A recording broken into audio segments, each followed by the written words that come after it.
back to the Mental Health Quarters. Thank you so much for checking out my channel. This episode promises to be very interesting, so don't go anywhere. Please make sure that you subscribe, hit the bell button, like, share this video with all your friends, family, everybody, so that more people will be empowered and nurtured and learn more. Thank you so much for watching. Stay tuned. Guys, today I brought my friend today to come and share her story with us. So I'll let her introduce herself to us first. So, Bernice, would you like to tell them your name and what you do and what you love to do for fun? So my name is Bernice, as you know, Bernice Yawa Agboada, and I am an advocate for a person with albinism and also an upcoming actress. Yeah, that's the part of her life I really like. Yes. So Bernice and I met somewhere. I think May ending, right? Yeah, yes. Yeah. We were part of a training program, and that's where I met her. And when she said she wants to be an actress, I was really stunned. Like, I was like, yeah, because me, I like watching movies, I like watching series. So anything that has to do with acting, I love it. So Bernice also happens to be an advocate, like she said, and that's why me, during the whole training, I targeted you that I'll bring it to my channel one day so that I come and share your story and then tell other people how they can also be advocates for albinism. Yes. So obviously, because of your complexion, everybody knows that I'm a person with albinism. Yes. Yeah. And I want to know, how was that like for you growing up? Were you born with albinism? Yes, everybody is, like, every person you see with albinism is born with albinism. It's a genetic condition that is the lack of pigmentation when the gene, when the child is forming in the mother's womb. It's both parents have to be the carriers of the gene of albinism.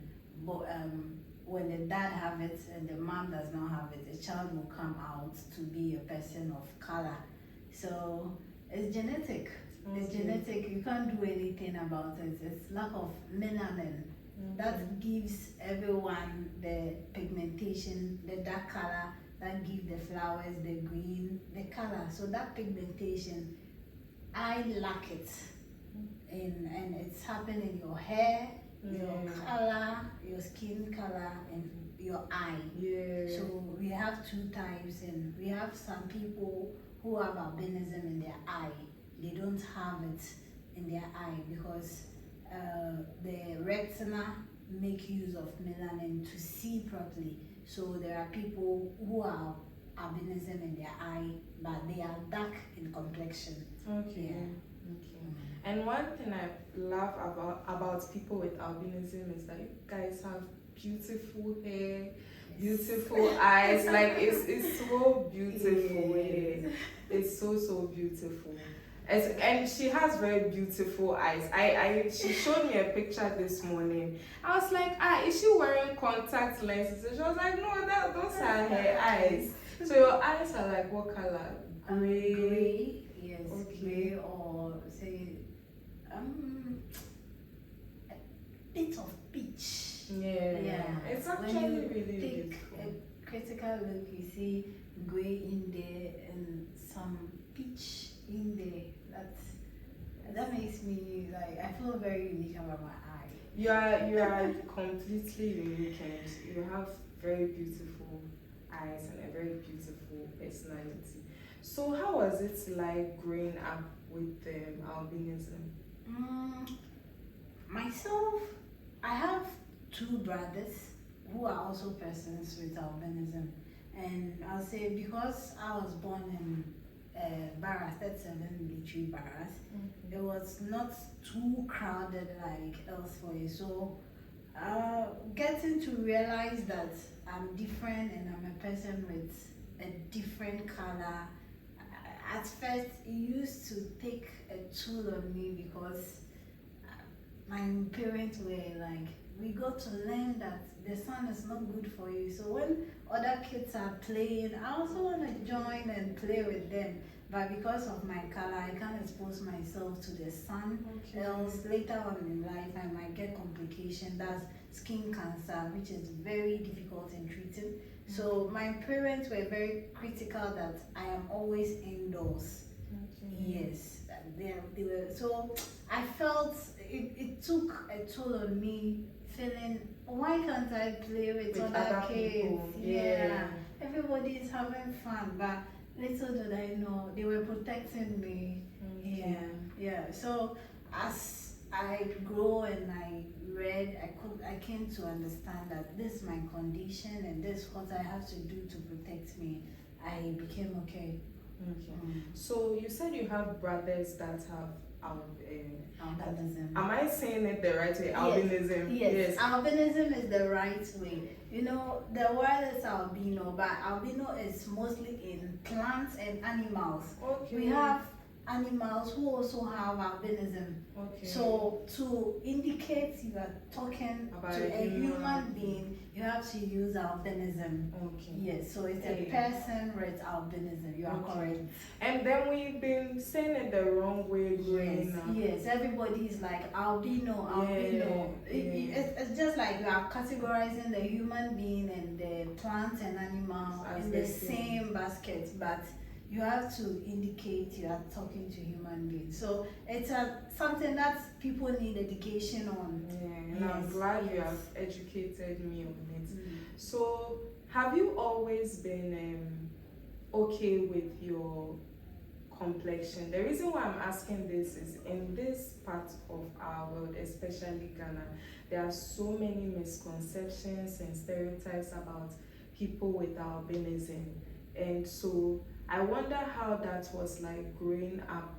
Were you always fine, like, oh, I have albinism and I don't care what people say about me? Was it always like that? No, I was not always fine. You know, the stigma, the way people discriminate, like when you go to church, I've not been okay.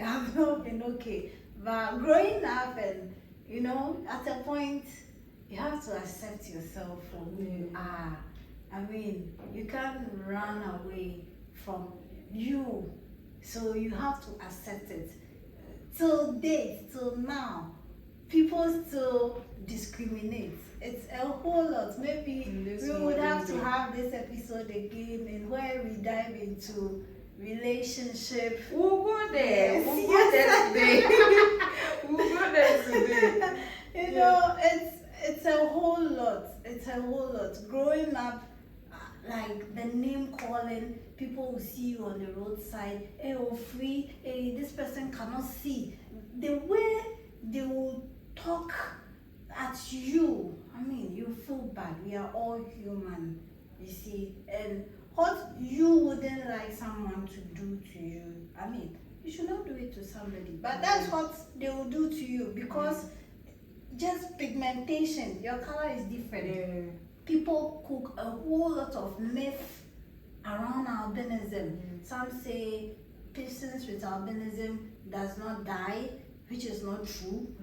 Some say they don't go to the washroom on Friday, which is not true. Some say they are cure for HIV, so when you have sex with them and you have HIV, it will be cured, which is a lie.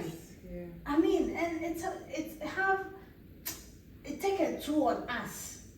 You are targeted. Yes, you are targeted. And another myth is when you use a person with albinism for money rituals, the money come more than a regular person. So your safety is at stake.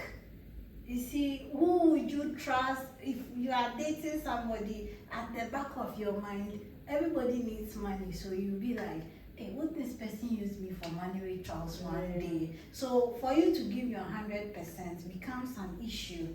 You get it. And there are places in Ghana like Akomufie where if you're a person with albinism, you can't go there. I have friends who, I mean, there are a lot of places. Akomufi is just an example. You can't go there because they believe that if you come there, it's a curse. People believe for you to be a person with albinism, you fall from the moon. The Voltarians say, "Guess who she?" So you fell. Who falls from the moon to the earth? You understand? It really takes a toll on me. But as I said, when you are growing, you come to understand certain things, and you have to deal with what you can deal with, and then let the rest be. But we are still advocating, we are still educating people, we're still trying to sensitize people and let them know that albinism is not a curse.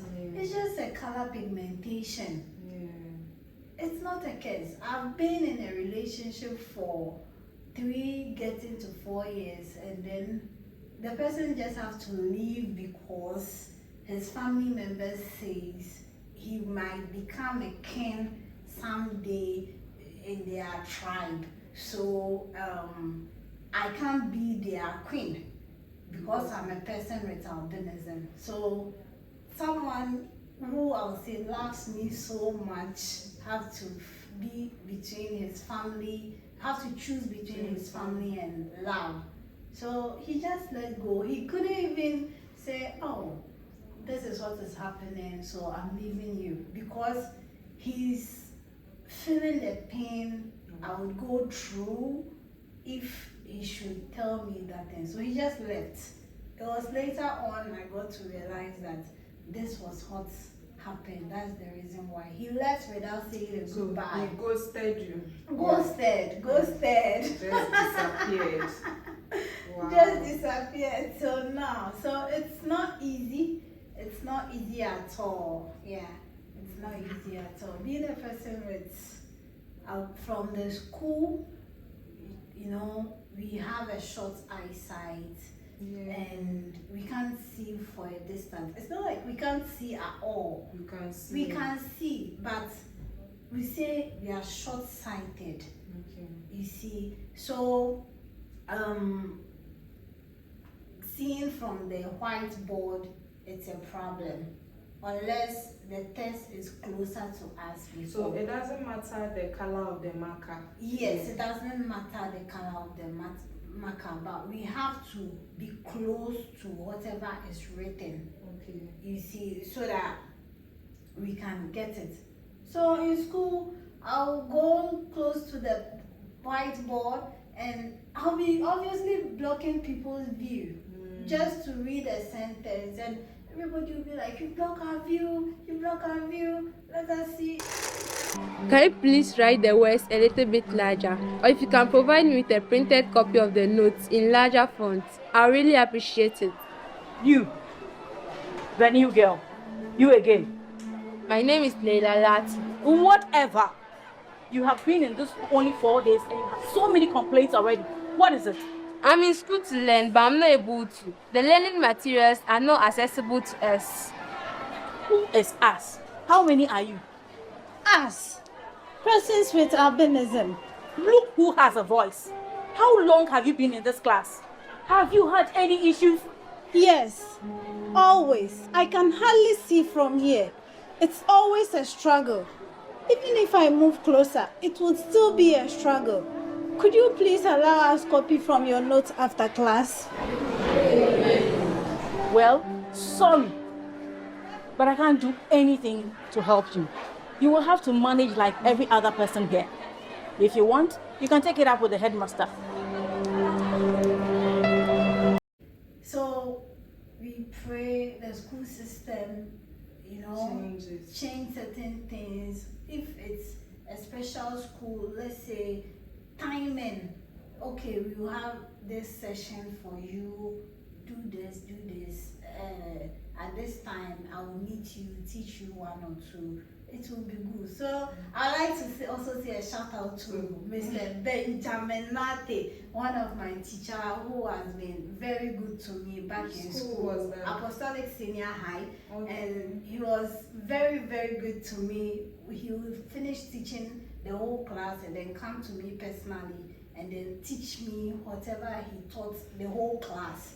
That's very That if we selfless. could get Mr. Benjamin Nate about 100 in Ghana, persons with albinism would be very happy and grateful. Yeah, that would really, really help. And so, people don't know this, that albinism is also considered as a disability. And why do you think that it's considered as a disability?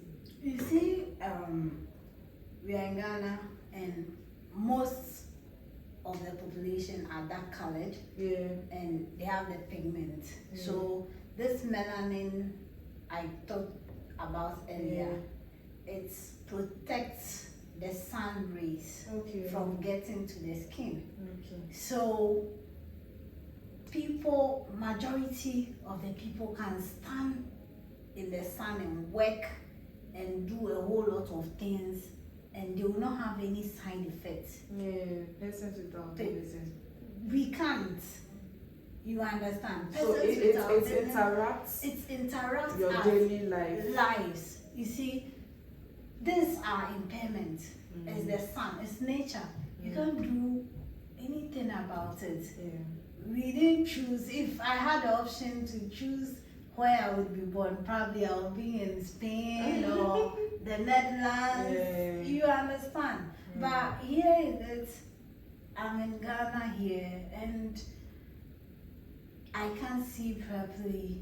There is a lot of barriers in my day-to-day lives, and you see, the stigma. Stigma is a lot. It's a lot. It's a lot. So, albinism is a form of disability. It's an impairment, but you know, Africa, the barriers are too much, so it becomes a disability. Yeah, it's a lot. I mean, so do you know of persons with albinism, like outside Ghana, who are having a regular life? They are not targeted and all these things. Yes. They are able to achieve all the things they want. Yes. Oh, okay. The system out there works so well for them, and they're able to do their things, you know, the weather to help them, and when it's summer, they have things put in place that helps them. But in Ghana, most of our time is summer. Yes. Yes. It gets very, very hot. Very, very hot. So you have to get, if it's work employment, you have to always be indoors. When you have to go out, you have to make sure I have a bill, my hat. Yeah, you always come in with the hat. Yes. And sometimes long sleeves. Long sleeves to protect you. Else, treating cancer too, it's not our sunblock creams. We've been asking the government to include it on the national health insurance so that we can get access to sunblock cream. Because when we don't put on sunblock creams and we walk on the sun, the cancer is inevitable.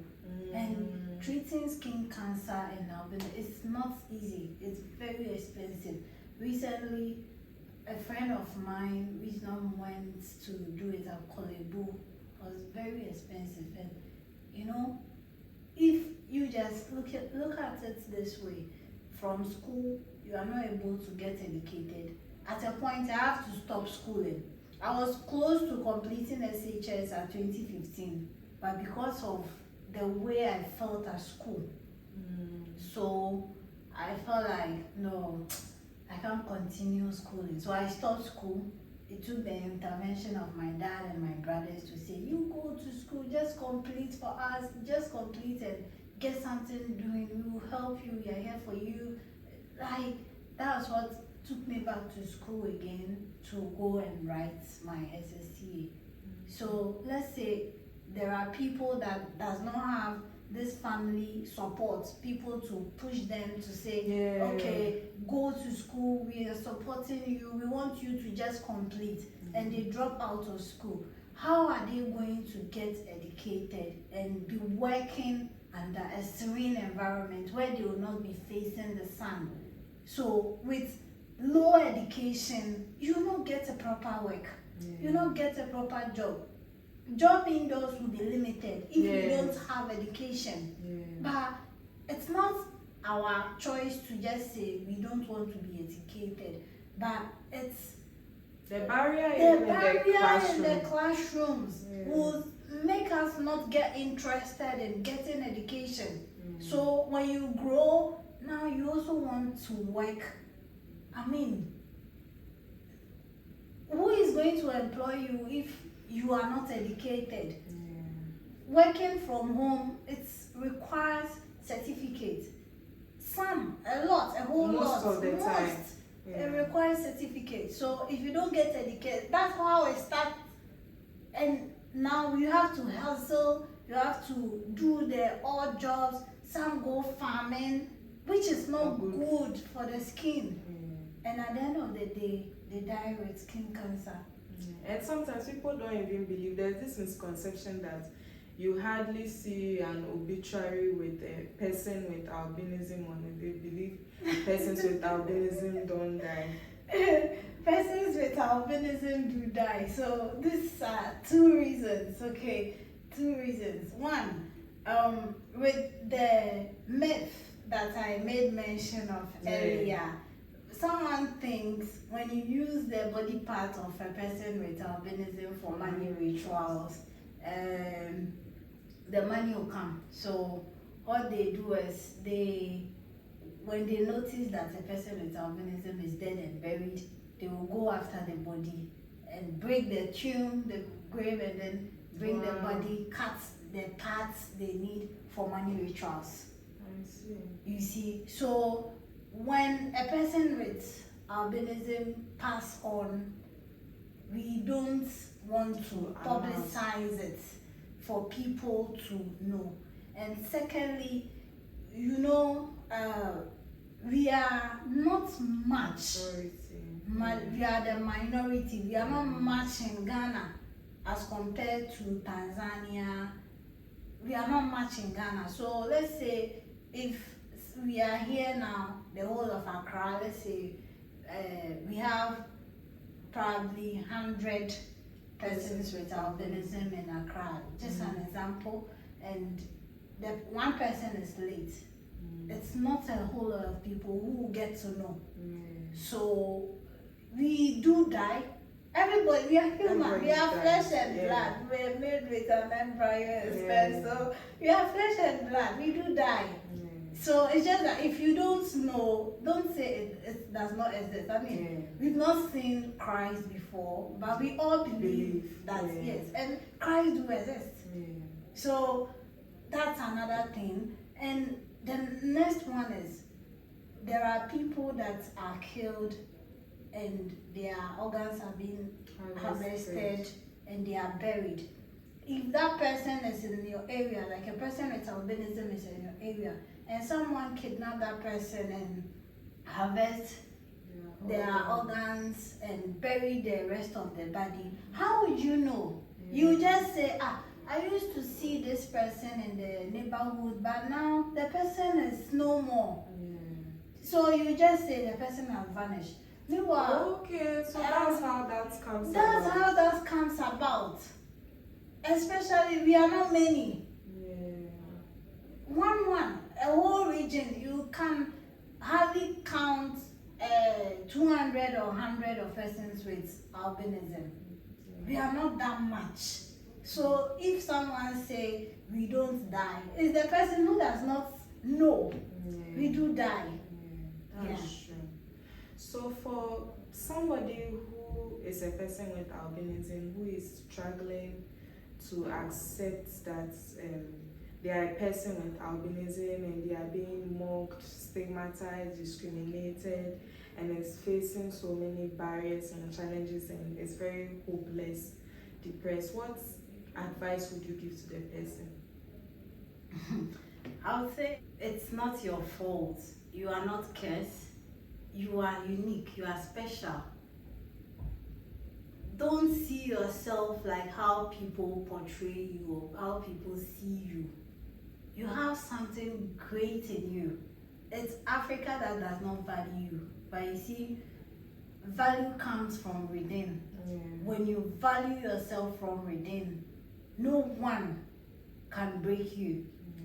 Severally, put in mind, people will discriminate against you, people will do things that will hurt you, people will say things. Because at a point, I was selling with a friend and someone just called my friend and like, money is following you, you are working. I mean, so my friend should use me for money rituals. People will say things that will hurt you, but you see, know that you carry something. You are different for a reason. If we are assembled right now and someone is at the top, I'm the first person the person will see. Yeah, that makes me unique. Yeah. I always stand out. So if you're a person with albinism, I mean, dust it off and sort for higher levels. You see, we all have one head, so we all can do anything.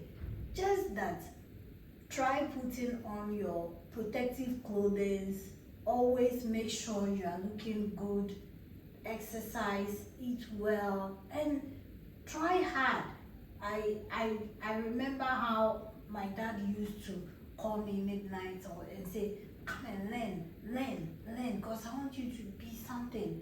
Just, if that kind of father you don't have, always tell yourself that I can do something, I can make an impact. And when you start, people will see that you are doing something and they will support.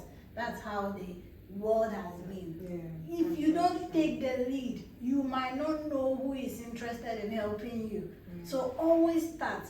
Don't let your disability become an inability for you. Disability is never an inability. Always do something. People are always there to help. You have no idea how many people want to see you smiling. You have no idea how many people want to see you on that red carpet. You have no idea how many people want to cheer for you. So just select what you think you can do that was not going to give you a side effect, which is the sun, exposing yourself to the sun and getting cancer. Aside from that, you can do everything. So don't give up because you're a person with albinism. Don't give up. I have a movie with GH Media right now. The title is Caritas, and it was about albinism, how all we go through. So everybody, it's going to come out. I can't wait to see everybody should be waiting to see it. So go, like, when it comes out, I'll share it with you, and then you put in a platform so we see how it goes. I have a lot coming. I have a lot coming. Yeah, I have a lot coming. I just want to put one or two together, and then I know I'm going to take the media space like a storm. A storm.